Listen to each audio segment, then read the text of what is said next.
Yang pertamanya, saya ingin meluahkan rasa gembira sikit pada hari ini. Sebab Iran telah melancarkan serangannya ke atas Israel.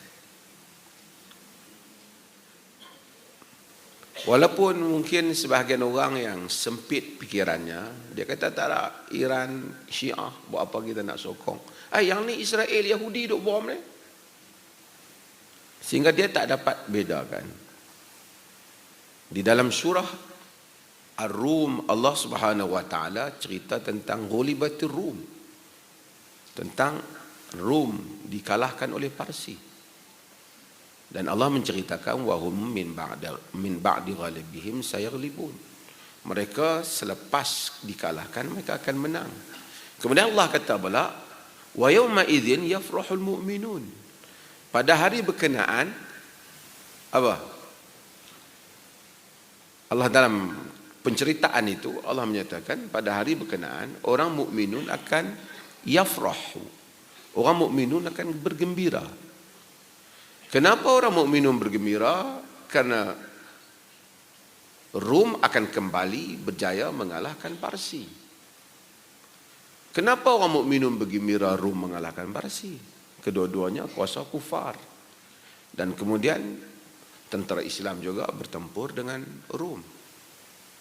Kerana Rum itu Kristian. Parsi itu Majusi. Majusi itu lebih teruk daripada Kristian. Sekurang-kurangnya Kristian itu ahlul kitab. Itu adalah politik yang Quran ajar pendekatannya. Wa yauma idzin yafrahul mu'minun.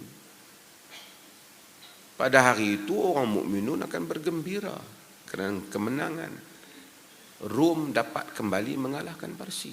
Bukan kerana orang mukminun menyokong semua Rom. Hatta pendekatan, hatta surat yang dihantar oleh Nabi kepada pemimpin Parsi, kepada Kisra, yang dihantar kepada Kaisar, jawapan sikapnya itu berbeza. Kasarnya Majusi menolak surat itu, dan juga agak sopan bagaimana Kristian menerima surat itu. Itu ada nilai perhitungannya. Maka dengan itu, saya sebut sikitlah, tak kena mengena dengan wacana ini. Tapi saya ingin sebut sedikit, Iran, walaupun kita tidak jangka bahawasanya dia akan menyerang Israel, dan serangan yang lepas berjaya dipintas. Jordan yang pintas serangan itu sebelum Israel pintas.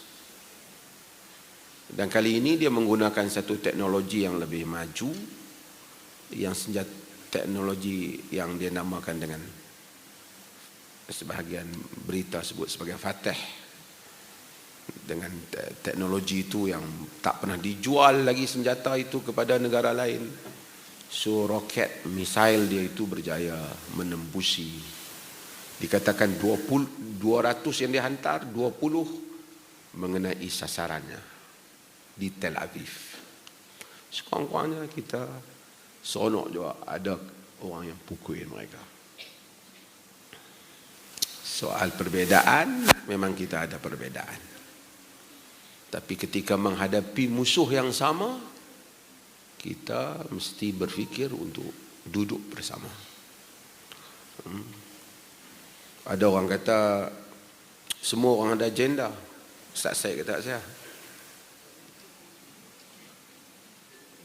semua orang ada agenda. Siapa yang tak ada agenda? Nak kira agenda, UAE lebih dahsyat. Menjemput Israel datang ke negara dia, meraihkan tentera-tentera yang berperang di Gaza datang ke negara dia. Al-Arabu asyaddu kufran wa nifaqah. Arab itu lebih dahsyat kufur dan nifaqnya. Maksudnya Arab Badui. Tak apa, saya bukan nak cerita yang tu saja, selingan. Bagi tuan-tuan tahu apa dunia berlaku.